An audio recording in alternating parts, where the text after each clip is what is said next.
हम्म। जो unique technology है, जिसे हम्म। वैक्यूम फ्रीज ड्राइंग टेक्नोलॉजी है, वो एग्जैक्टली हम्म। क्या है, और आपने यही टेक्नोलॉजी क्यों सिलेक्ट करी, चूज करी है, जबकि मार्केट में बहुत सारी सस्ती टेक्नोलॉजी भी है जिससे प्रोडक्शन होता है, प्रोडक्ट बनाए जाते हैं। तो सबसे पहले से वैक्यूम फ्रीज ड्राइंग टेक्नोलॉजी क्या है, ये हम सभी लोग जानना चाहेंगे थोड़ा डिटेल में, क्योंकि सबसे ज्यादा नॉलेज आप ही को है उसके बारे में, और ये इसका यस, सिलेक्शन क्यों यस। किया आपने? हाँ, चलो देखो सर, मैंने आपको एक बात बोल दी कि देखो मैं 1996 से इस फील्ड में हूँ। तो मैंने इस फील्ड में एक देखा है कि कोई भी प्रोडक्ट आप अगर कुछ एक्स्ट्रा ऑर्डनरी प्रोडक्ट प्रमोट करते हो तो नेटवर्क मार्केटिंग में उसको अच्छा रिजल्ट आता है। जब मैंने दिमाग में तय किया था कि अब भी मैं खुद का मैन्युफैक्चरिंग यूनिट चालू करूंगा, तब भी पहले 2 साल तो मैं खाली ये सोच रहा था कि जो बाकी लोग कर रहे थे। देखो पूना में आयुर्वेदिक फैक्ट्री अगर बोलेंगे ना सर, तो पूना डिस्ट्रिक्ट में टोटल 78 मैन्युफैक्चरर्स है। तो मैं और एक उसमें मैन्युफैक्चरिंग यूनिट डालूंगा तो वो हालत क्या होगा। तो पूरी दुनिया में कितने मैन्युफैक्चर रहेंगे, तो मैं उनसे भी प्रोडक्ट लेके ये कर सकता था। तो मैंने एक बात सोची कि मुझे मार्केट में अगर आना है तो मुझे कुछ अलग लेके आना पड़ेगा। तो मैंने 2 साल तक ये सब ढूंढा। तो उसमें मेरे को वैक्यूम फ्रीजिंग टेक्नोलॉजी का पता चला।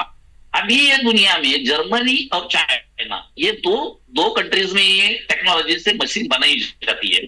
तो इंडियन गवर्नमेंट ने 2008 में इंडिया से कुछ लोगों को जर्मनी भेजा था ये टेक्नोलॉजी समझने के लिए। और वो लोग जब ये टेक्नोलॉजी समझ के वापस इंडिया में आए, वो तब तक क्या हुआ था कि गवर्नमेंट से वो प्रोजेक्ट क्लोज हो गया। गवर्नमेंट ने आगे जाके उसमें कुछ काम नहीं किया।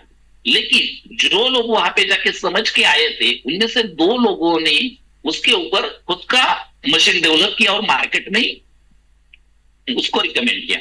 और ऐसा ऐसा लोग जब ये वो मशीन यूज करने चालू कर दिए, तो उसका एडवांटेज लोगों को समझ में आया। तो मैं जब ढूंढ रहा था तो मुझे ये टेक्नोलॉजी मिला। मैं बोला ये आयुर्वेद में अभी तक किसी ने नहीं किया है। तो अगर मैं ये करूंगा और लेके जाऊंगा तो इसका मुझे पक्का अच्छा रिजल्ट आएगा। तो फिर मैंने कुछ प्रोडक्ट्स की ट्रायल करने के लिए उनके पास भेजे, तो उसमें बहुत ही बढ़िया आउटपुट, उस पाउडर का बहुत ही अच्छा आउटपुट मिला। उसको एनालिसिस करने के बाद ध्यान में आया कि इसमें nutritional value as it is रहती है। तो मैंने तय किया कि चलो इसी टेक्नोलॉजी के साथ अपने को आगे जाना है। अब ये टेक्नोलॉजी वर्क कैसे होती है वो मैं एक प्रोडक्ट का एग्जांपल देके आपको बोलूंगा। इसके लिए अपन गोमूत्र लेंगे। देखो गोमूत्र ये जो प्रोडक्ट है जिसमें 95 से 97% तक वाटर कंटेंट रहता है। ओके, गोमूत्र तो लिक्विड फॉर्मेट में रहता है। ओके, तो हम गोमूत्र गावरान, यहाँ पे महाराष्ट्र में उसको गावरान गाय बोला जाता है कि जो गाय जो है वो पर्वत में इधर उधर घूमती रहती है, ऐसे गाय का ये हम गोमूत्र कलेक्ट करते हैं। उसे कलेक्ट करने के बाद उस गोमूत्र को हम अपना जो मशीन है उसमें 60 लीटर का गोमूत्र हम एट ए टाइम डंप कर सकते हैं। तो उसमें हर ट्रे में हम 3 लीटर गोमूत्र लगाते हैं और उसको -40 डिग्री पे लेके जाते हैं। अभी जब गोमूत्र को -40 डिग्री पे लेके जाते हैं तो उसका आइस बन जाता है, एकदम स्ट्रांग आइस बन जाता है। फिर उस ट्रे को हम वैक्यूम प्रेसिंग मशीन में शिफ्ट करते हैं। वैक्यूम प्रेसिंग मशीन के चेंबर में जब हम वो ट्रे शिफ्ट करते हैं -40 डिग्री के ट्रे, तो क्या होता है जब मशीन हम चालू करते हैं तो उस चेंबर से पूरा एयर बाहर खींच लिया जाता है और उस चेंबर में वातावरण विरहित स्थिति तैयार हो जाती है। तो वो टाइम पे उस चेंबर में सब्लिमेशन की प्रक्रिया चालू होती है। बोले तो क्या होता है, वो जो आइस है वो आइस से वेपर निकलना चालू होता है। वेपर निकलना चालू होता है। देखो अगर आप हिमालय में जाओगे, कहीं जहां जो ठंडा प्रदेश है वहां पे जाओगे तो आप देखोगे आइस से वाप निकल रही है। वही आप समुद्र के बाजू में जाओगे और वहां पे आप बर्फ हाथ में पकड़ोगे तो आपको पता चलेगा कि उससे पानी निकल रहा है। तो वो जो स्थिति है वातावरण विरहित स्थिति, वो उस चेंबर में हम तैयार करते हैं। सो उस बर्फ से वेपर निकलना चालू होता है और उस वेपर में खाली पानी होता है।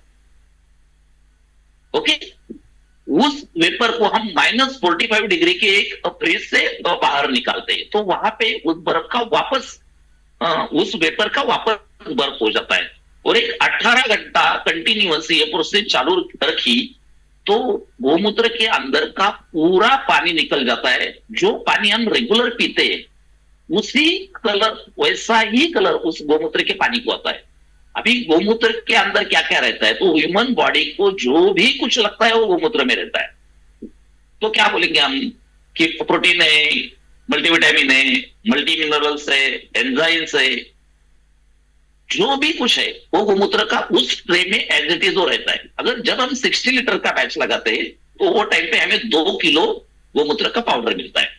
अब भी अपना जो गोमूत्र का कैप्सूल है उसमें एक कैप्सूल अगर आप लेते हो, कंज्यूम करते हो, तो उसमें आपको 20 ml नेचुरल गोमूत्र मिलेगा। अभी यहाँ पे एक अदर एडवांटेज क्या है, तो देखो ये जो गोमूत्र का कैप्सूल है, अभी हम पूना या बॉम्बे या दिल्ली ऐसी जगह पे हम जाएंगे, मेट्रो सिटी में जाएंगे, तो हमें ये जो गावरान गाय रहती है उसका गोमूत्र पीना पॉसिबल है क्या, वो अपने को मिलेगा क्या, तो ये मिलता नहीं। ओके, तो अपनी capsule is equal to 20 ml गोमूत्र, ये बेनिफिट हम लोगों को दे रहे।